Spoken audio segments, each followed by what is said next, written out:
Hi friends! தமிழும் சரஸ்வதியும் இந்த வாரம் என்ன நடக்குதுன்னு பார்க்கலாம் வாங்க. சரஸ்வதிக்கு பார்த்தீங்கன்னா, வயிறு வலி வந்துருது. ரொம்பவே துடிக்கிறாங்க, கதர்றாங்க. ரொம்ப எரியுதுன்னு தவிக்கிறாங்க. என்ன பண்ணுறாங்க, ஆஸ்பத்திரிக்கு அள்ளி அடிச்சுட்டு ஓடுறாங்க. அங்கே போய் பார்த்தீங்கன்னா, அந்த பொண்ணுக்கு வயிறு ரொம்பவே வெந்திருக்கு. ரொம்ப இதா இருக்காங்க அப்படின்னு சொல்கிறாங்க. அப்போ நடந்த விஷயங்கள்லாம் டாக்டர்கிட்ட சொல்கிறாங்க இல்லையா? அப்போ தான் தெரிவிக்கிறாங்க. ஆஹா! அப்படியா? அப்போ அந்த பொண்ணு ஜெயிலில் சாப்பிட்ட சாப்பாடு, மன உளைச்சல் இருக்கே, அது அதோட பயம் அதுதாங்க ரொம்பவே பாதிக்கப்பட்டிருக்கு. குழந்தைக்கு ரொம்ப வீக்கா இருக்கு. அவங்களுக்கு ரொம்ப குழந்தை பாதிக்கப்பட்டிருக்கா, அதனால நல்லபடியா பார்த்துக்கோங்க அப்படின்னு சொல்லி பயங்கரமா ட்ரீட்மெண்ட் எடுக்குறாங்க. மருந்து மாத்திரைலாம் நிறையா குடுக்குறாங்க. உயிருக்கு ஒண்ணும் ஆபத்து இல்ல. குழந்தை உயிரோட இருக்கா. ஆனா ரொம்ப வீக்கா இருக்கா அப்படின்றாங்க. அப்படியே குடும்பமே நில குழஞ்சு போயிருது.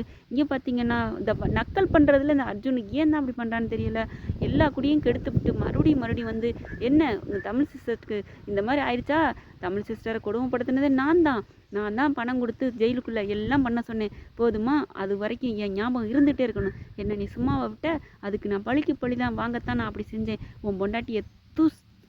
உன் பொண்டாட்டிய துடிக்க துடிக்க கதற வைத்தேன். தூங்க விடாம பண்ணேன். சாப்பாட்டுல உப்பள்ளி போட வச்சு எல்லாம் பண்ணேன். இப்ப என்ன பண்ண போற? அப்படிங்கிறாங்க. உடனே தமிழ் இருந்துட்டு, நீ என் பொண்டாட்டி கஷ்டம் கொடுத்தது எல்லாம் நீதான்னு எனக்கு நல்லா தெரியும்டா. உன்னை நான் சும்மா விட்டுருக்க மாட்டேன். என் பொண்டாட்டிக்கு ஒண்ணும் ஆகலைன்னு தெரிஞ்சதுனால தான் நீ இப்போ உயிரோட இருக்க.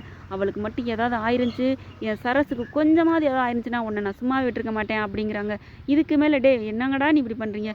இதை விட என்னடா கஷ்டம் வரணும்? ஒரு புள்ள அப்படியே உள்ளுக்க வீக்கா இருக்குங்கிறாங்க. ரொம்ப நொந்து உயிர் போறதே உங்களுக்கு ஏதாவது ஆனதுக்கு சமமா?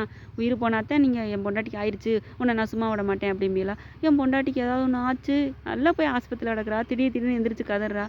என்ன பண்ணுறது, நல்லவங்களா கேரக்டராக கொடுத்துட்டாங்களே, உன்னை நான் சும்மா விட்டுருக்க மாட்டேன் அப்படின்னு தமிழ் சொல்கிறாங்க. இங்கே அர்ஜுன் சபதம் விடுறாரு பயங்கரமாக, நான் தான் பண்ணினேன் அப்படின்னு அடித்து சொல்கிறான். இதை ரெக்கார்டு பண்ண வேணாமா? எவ்வளவோ பண்ணுறாங்க. இதை மட்டும் ரெக்கார்டு பண்ணி கொண்டு போய் ராகினிட்ட போட்டு காமிச்சா அவன் முகத்திர கிளியும் இல்லையா? சீக்கிரம் கதை முடிஞ்சிருமே. அதனால தான் அவங்க அதை மட்டும் எடுக்க மாட்டேங்கிறாங்க. அர்ஜுன் பார்த்தீங்கன்னா பொண்டாட்டியை ராகினியை ரூம்குள்ளே அனுப்பிவிட்டு இங்கே கதையாக பேசுவாங்க. அந்த குடும்பத்தை அழிக்கணும் பண்ணணும் அப்படிம்பாங்க. ஆனால் எதுவுமே தெரியாமல் காது செவிடா போயிடும். அப்போ மட்டும் ராகினிக்கு தூங்கி எந்திரிச்சு என்னம்மா பண்ணுறீங்க அப்படின்னு வருவார் பாருங்க ஒரு படத்தில். அந்த மாதிரி வருவாங்க.